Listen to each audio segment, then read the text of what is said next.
different. You are a different person. You are very logical and very straight and very nice. Thank you very much. And I appreciate that. And I call you His Excellency Mirza Ahmad. I have got only one question. And this is, I think, deliverance from cross, Sarzafullah Khan has said yes, also. That's right. And then in other. I have got the Urdu Bible in my hand and Anajil also, as you call us the people of the book.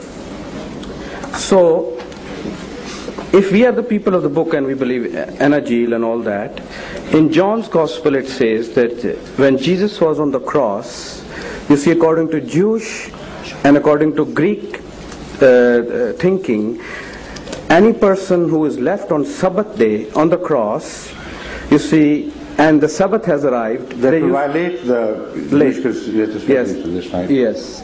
They used to break the legs in order to find out whether that man is dead or alive. So the two persons who were with Jesus Christ on the cross of Calvary, their legs were broken. Their legs were broken because they never died. But not that of Jesus Christ. Not of Jesus Christ, because he died already. But according to Mirza, His Excellency Ghulam Ahmad of Qadian. Ghulam Ahmad Qadian, Jesus in India, he wrote a book. He was delivered alive from the cross. Alive from the cross. So how it can be, while the book of the Gospel of Matthew, John and Mark and other, and then even if you had not quoted the Gospels, I would readily agree with you that the legs of Jesus Christ were spared. They were not broken. Yes. It's only a question of what you read in that. Yes. So he died on the cross. No, he didn't. What I'm saying is that the whole scenario has to be rebuilt before you make a judgment. Not only what happened at the cross, but just before that and after that, and how was Jesus seen according to the same Gospels whose authority you are quoting. So when I build that scenario, then there will be more questions to be answered, this time by you, not by me. You see, I'm going to tell you, number one, he promised that he would leave them and go to the lost sheep of Israel. Did he not? And the crucifixion took place, and he, according to the biblical, the gospel writers, he returned to heaven. Did he not? And were there any lost sheep of Israel in the heaven at that time? Were any herds of the house of Israel, herds of sheep or herds of people belonging, of course that's the meaning, lifted to the fourth heaven or fifth heaven or whatever it was, so that Jesus could keep his promise and go to them? Obviously not. Then he also promised them that no sign will be shown unto this generation of this and that, simple people, but the sign of Jonah, the prophet of the fish.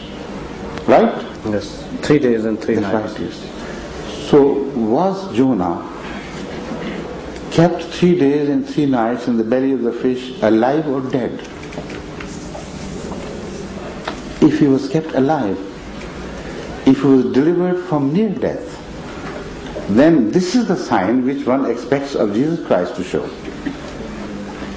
And then now come just close to the time where we find Jesus praying and also reminding his followers around that this is no time for sleep, get up and pray. And he was almost shedding tears of blood.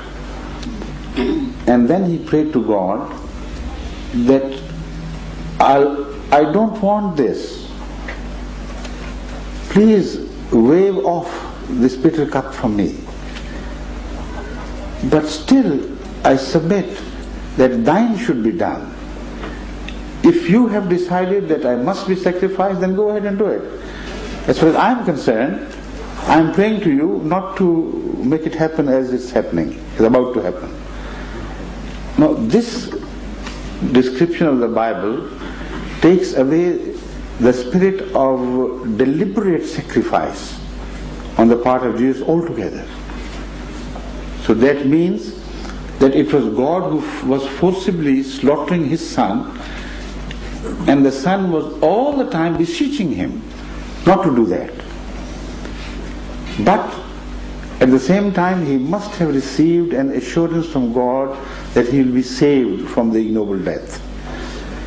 Because the last cry of almost protest we hear while he was still upon the cross was Eli, Eli, lema sabachthani, which is a cry of surprise and disbelief. How could it happen that I am about to die? That sort of thing. Have you abandoned me?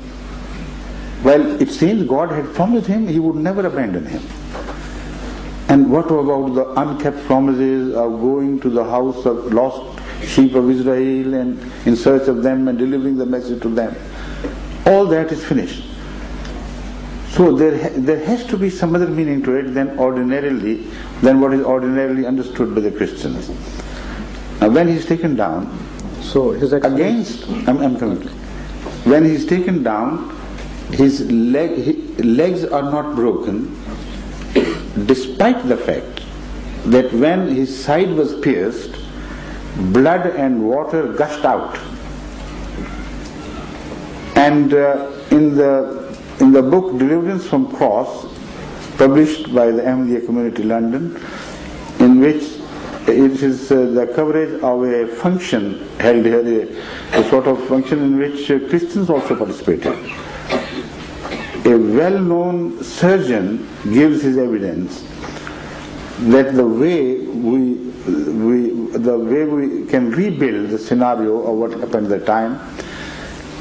His heart was here, the spear pierced his body from that side, and it could not have crossed the swollen watery pleura, which is the description of wet pleurisy in scientific term.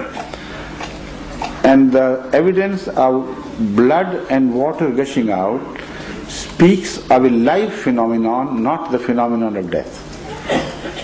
So he says it is a positive evidence according to medical understanding that Jesus had not yet died by the time his side was pierced, but his heart was not damaged. So despite the signs of his life, his legs were spared. Why?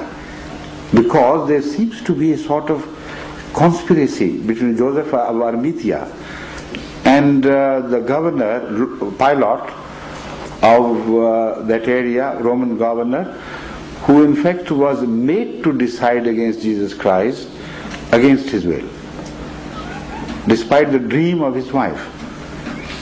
So what seems possible is that he willfully had appointed the time of crucifixion to be a time somewhere after the midday of Friday. He knew better than anybody else that according to the Jewish Christian, nobody would be permitted to hang beyond the hour of sunset. In fact, the bodies were taken down much before that. So there was every likelihood that while ordinarily the death took place within 3 days and nights, that is the time by which they were kept to remain hanging. They were kept remaining hanging. Mm-hmm. And despite that, there was an additional precaution. The legs should be broken, lest if they were alive, they should die. So in case of Jesus Christ, he hung upon the cross only for 3 or 4 hours. Mm-hmm. Because according to the time of the year, the days had already started shortening. Now they were still short, and they were not yet elongated as we find in the summer. And before the sunset, the bodies of all these 3 were taken down. Although the legs of the criminals were broken, he was spared. Why? I believe out of special courtesy and out of some secret